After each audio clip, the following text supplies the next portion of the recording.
Ya, ini video kedua ya.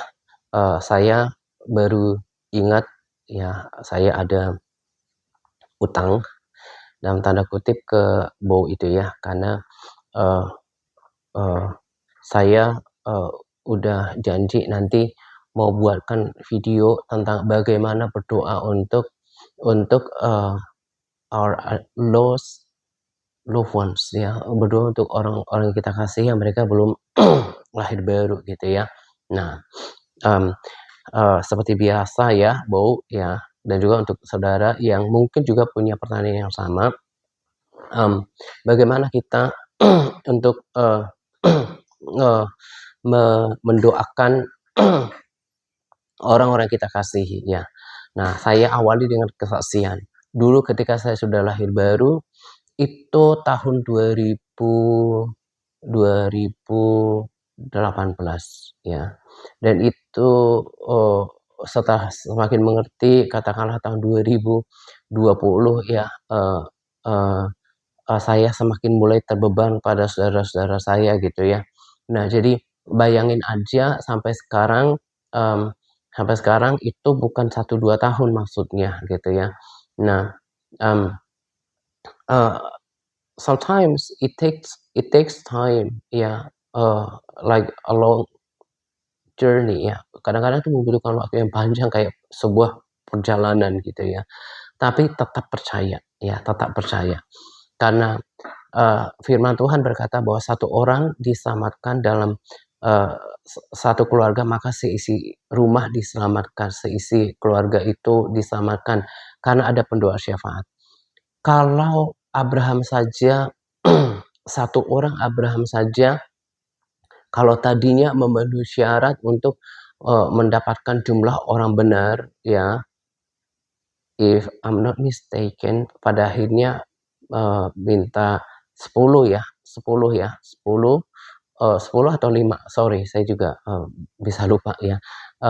Orang benar itu um, uh, akan memenuhi, Tuhan akan selamatkan. Tapi kan nggak didapati jumlah itu, mulai dari turun 50, dari awal 50 turun-turun ke ke ke 40, ke angka yang tadi 5 or 10 people. Nah, bayangkan saja untuk 2 kota, Tuhan cuma minta kan penduduknya berarti bukan cuma puluhan kan, Tuhan cuma minta hitungan jari. Nah, demikian juga dengan kita. Kalau kita berdoa syafaat untuk cuma anggota keluarga kita, dan kita konsisten untuk mengantarai mereka, in due time, tepat pada waktunya, kita akan melihat that the Lord will answer, will manifest. Tuhan akan jawab dan menyatakan jawabannya. Seperti yang saya katakan di video sebelumnya pada hari yang sama, bagaimana saya sudah melihat perubahan di dalam diri saudara-saudara saya gitu ya. Kan saya terus berdoa buat mereka. Bahkan saya terus lakukan seperti yang dilakukan oleh Ayub ya. Bagaimana dia berdoa untuk mengantarai anak-anaknya dengan mempersembahkan korban gitu ya. Nah, mengantarai mereka, and I always do the same thing. Saya juga melakukan selalu hal yang sama. Setiap kali saya berdoa, saya juga minta ampun untuk saudara-saudara saya. Saya selalu bilang all of penduduk descendants ya, karena Bo tahu ya, mama, bapak kan Opununut ya. Kalau orang Batak itu nama cucunya jadi panggilannya gitu ya. Dan selalu bilang all of penduduk descendants will be saved. Semua keturunan Opununut akan diselamatkan oleh Tuhan gitu ya. Dan kami juga, makanya saya sangat bersyukur untuk orang-orang yang sekarang setia bersama dengan saya di di grup ya. Saya terus belajar untuk mengasihi mereka, karena orang-orang seperti itulah yang saya cari dalam hidup saya. Mereka setia, bayangkan udah bukan 1-2 tahun, tapi udah ada yang 9 tahun, 10 tahun, 8 tahun tetap stay bersama dengan saya, menjadi satu oleh ya tentu nama Yesus ya, seiman, tapi juga bertumbuh gitu ya. Mereka itu juga adalah menjadi teman saya untuk sahabat saya untuk berdoa, termasuk ketika kami doa Jumat selain mendoakan saudara yang di grup WA dan juga yang kami tahu, terlebih yang mereka, ada respons di Facebook kan maksudnya itu kan berarti kan mereka mengikuti, bukan karena ada beberapa yang mungkin juga nggak aktif jadi followers saya gitu ya. Nah jadi kita doakan keselamatan mereka, ada revival juga gitu ya. Kami juga selalu declare, every Friday setiap Jumat ketika kami, berdoa, kami selalu perkatakan dengan iman bahwa keselamatan terjadi itu it's beautiful, itu indah sekali kalau kami memang lagi doa Jumat itu kadang-kadang mungkin kami lemah atau capek atau apa, tapi kalau kayak ketika sekarang misalnya atau hari lain ketika saya lagi santai santai, I try to reflect on this, saya coba merenungkan ini. Begitu indahnya ketemu dengan seiman yang mereka punya kapasitas doa itu ada bahkan yang canggih gitu ya, yang aku bisa percayakan hal yang lebih lagi gitu ya untuk berdoa untuk pokok-pokok doa dan kami selalu declare, kami katakan dengan iman bahwa keselamatan terjadi atas jiwa seisi rumah tangga kami. We know that He who hears prayer, Tuhan itu adalah penjawab doa dan Dia akan jawab. Nah, yang saya mau bilang sama Bou, nah ini kan udah campuran kayak mau dialek Batak, mmm, Indonesia sama Inggris jadinya kayak gini. Jadi kalau saya itu kayak ngomong ke, saudara-saudara saya itu pasti nggak bisa full lagi bahasa Batak karena saya pasti mereka juga nggak tahu mereka perhatikan kalau saya ngomong itu pasti kayak belepotan sendiri karena ini yang mau keluar antara bahasa apa gitu ya. Nah, jadi, ah, saya kasih tahu ke, Bowo ya, eee, lakukan saja bagian kita ya. Percaya bahwa in due time, tepat pada waktunya, Tuhan penjawab doa karena Dia setia. Nah, mmm, eee apa yang mesti dilakukan? Yang pertama itu tadi seperti yang saya katakan di video sebelumnya, kebangunan rohani itu fueled by prayer. Terus berdoa, terus bersyafaat buat, eee, Amang Boru gitu ya. Nanti terus doakan untuk belas kasihan Tuhan turut atas mereka supaya Roh Kudus mengisyapkan, eee eee eee Bow atau siapapun yang kita doakan dengan kebenaran, dosa, dan penghakiman. Karena itu firman Tuhan.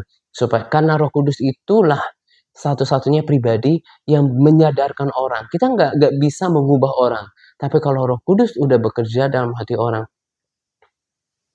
the Holy Spirit will powerfully change or transform people.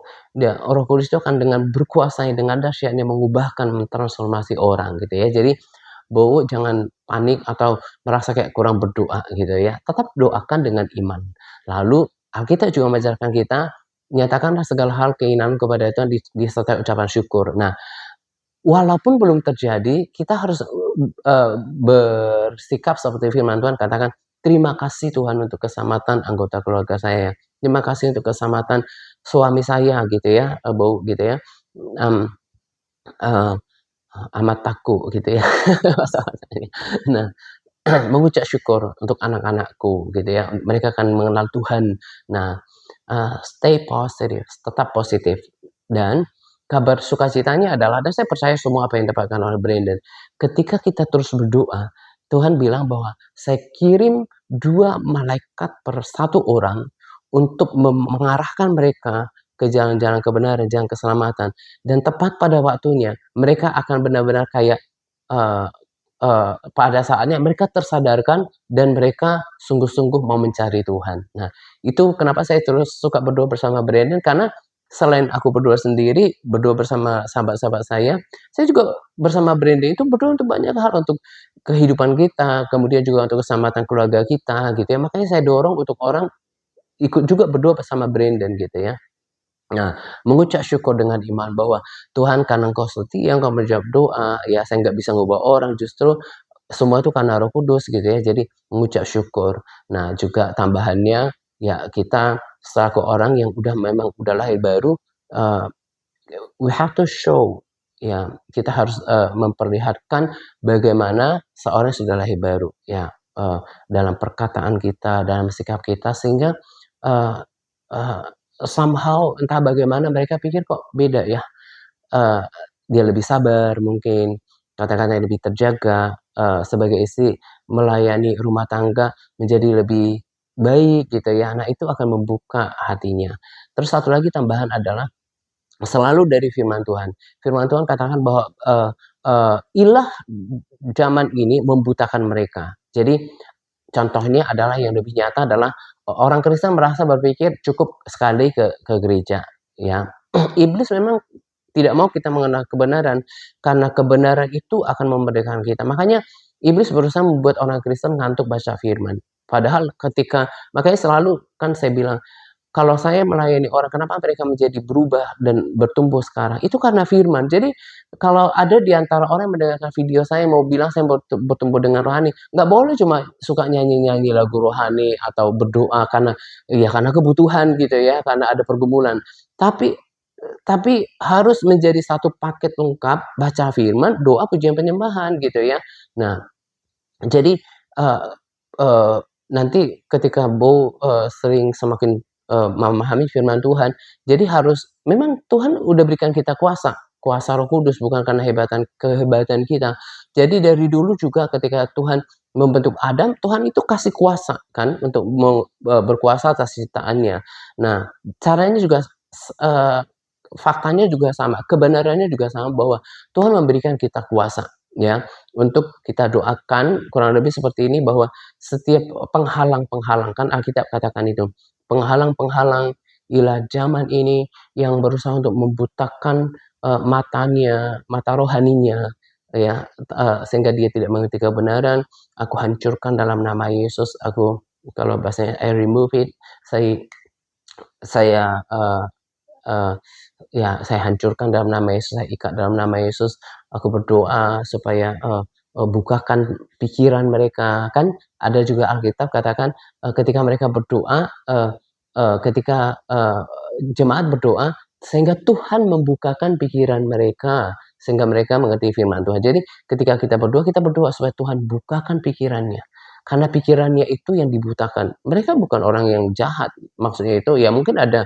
dosa atau sikap tertentu, tapi maksudnya itu mereka ya normal mungkin kayak manusia biasa, tapi ada sesuatu yang membutakan pikiran mereka sehingga mereka nggak mengerti Injil gitu ya. Jadi doa mengubah segala sesuatu. Jadi harus terus berdoa. Kita juga yang mendengarkan video ini terus berdoa dan jangan tertipu dengan hasilnya karena iblis itu kan penipu ya. Dia pembunuh, pencuri, membunuh, mencuri, membinasakan dan juga bapaknya pendusta. Jadi dia kan lemahkan. Makanya kemarin ngomong sama kakak saya juga, ketika dia sudah mau mendekat sama Tuhan, tapi ada problem gitu ya. Nah, salah satu pesannya adalah bahwa justru iblis kita nggak mau bertumbuh. Ketika kita justru semakin tumbuh, iblis itu kan ada di sekeliling kita. Dia berusaha untuk membuat kita berhenti. Karena dia nggak mau manusia itu selamat masuk surga. Kenapa? Karena dia udah rasakan kemegahan, kemuliaan, kenikmatan surga dan dia mau ajak sebanyak mungkin manusia masuk neraka gitu ya. Nah, jadi jangan tertipu, iblis akan bilang, "Mana, udah berdoa-berdoa nggak terjadi juga." Akhirnya kita lemah. Nah, jangan mau ditipu oleh si jahat. Keep praying, terus berdoa, terus pegang firman Tuhan bahwa kalau kita berdoa mengantarai mereka, ya in due time, mengantarai mereka tepat pada waktunya. Dia setia, dia seperti kemarin kan saya bayangkan tentang Roh Kudus, dia bekerja seperti angin, dia datang dan pergi kemana kita nggak tahu. Nah, Roh Kudus itu nggak terlihat oleh mata. Mungkin juga ada hal-hal di mana Roh Kudus kita nggak lihat secara kasat mata, udah mulai kerjakan di dalam hati mereka, di dalam pikiran mereka, gitu ya. Nah, bagian kita adalah terus berdoa ya, Bu, dan juga pakai otoritas itu, ya. Minta ampun, juga minta buka pikiran, berdoa supaya Tuhan bukakan pikiran mereka. Juga penghalang-penghalang seperti roh agamawi yang merasa udah pergi ke gereja udah cukup, berkata berKristen udah cukup, itu hancurkan di dalam nama Yesus gitu ya. Karena kita diberi kuasa untuk menghancurkan dan menanam gitu ya. Berdoa untuk perkatakan keselamatan untuk jiwanya. Lepaskan itu bahwa roh pertobatan, bahwa dia akan mengalami Tuhan tepat pada waktunya. Jadi jangan lihat hasil sekarang ya, justru beriman bahwa semuanya sudah terjadi. Karena firman Tuhan berkata bahwa kalau engkau percaya bahwa engkau sudah menerimanya, maka hal itu akan diberikan kepadamu.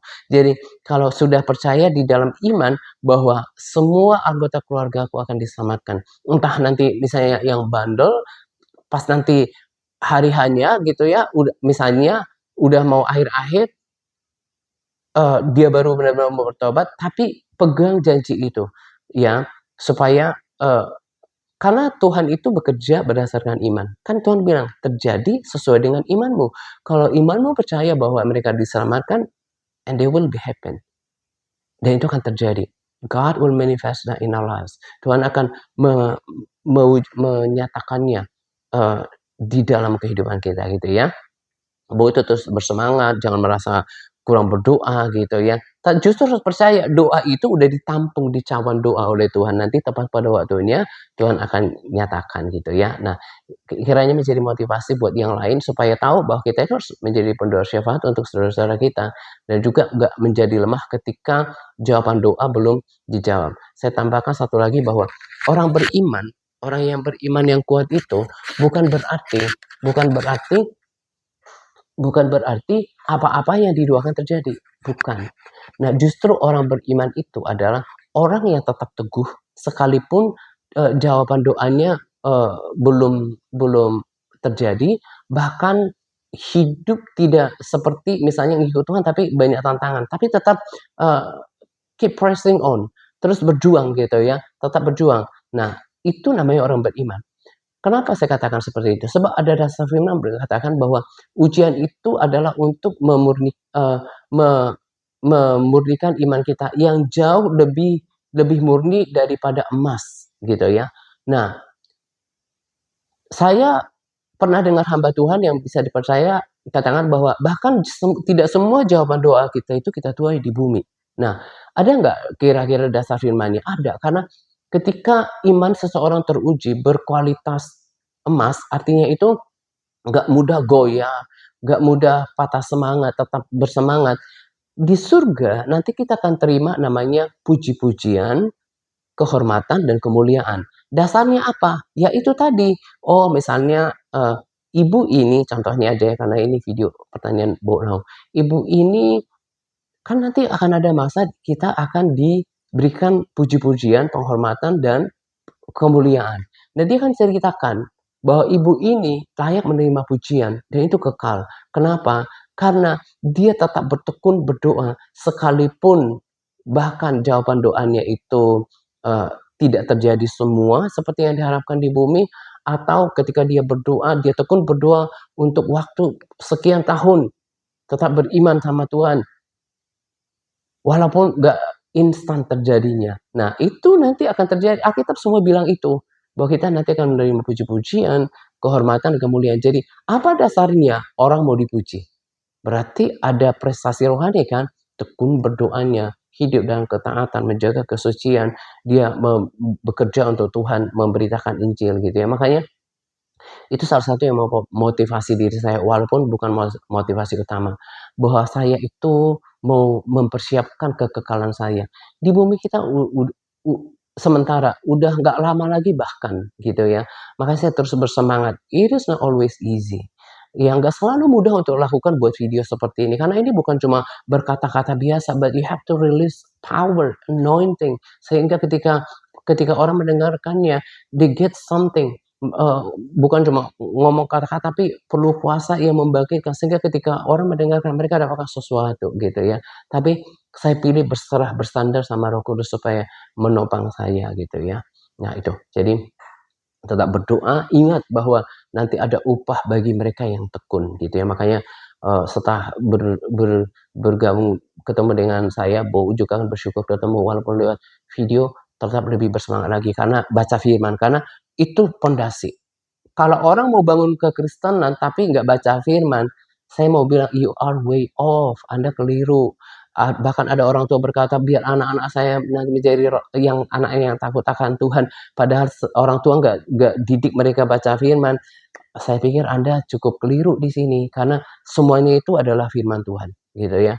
Itu yang hilang dari kekristenan, dan itu yang saya mau bawa, dan itu yang mengubahkan hidup kami gitu ya.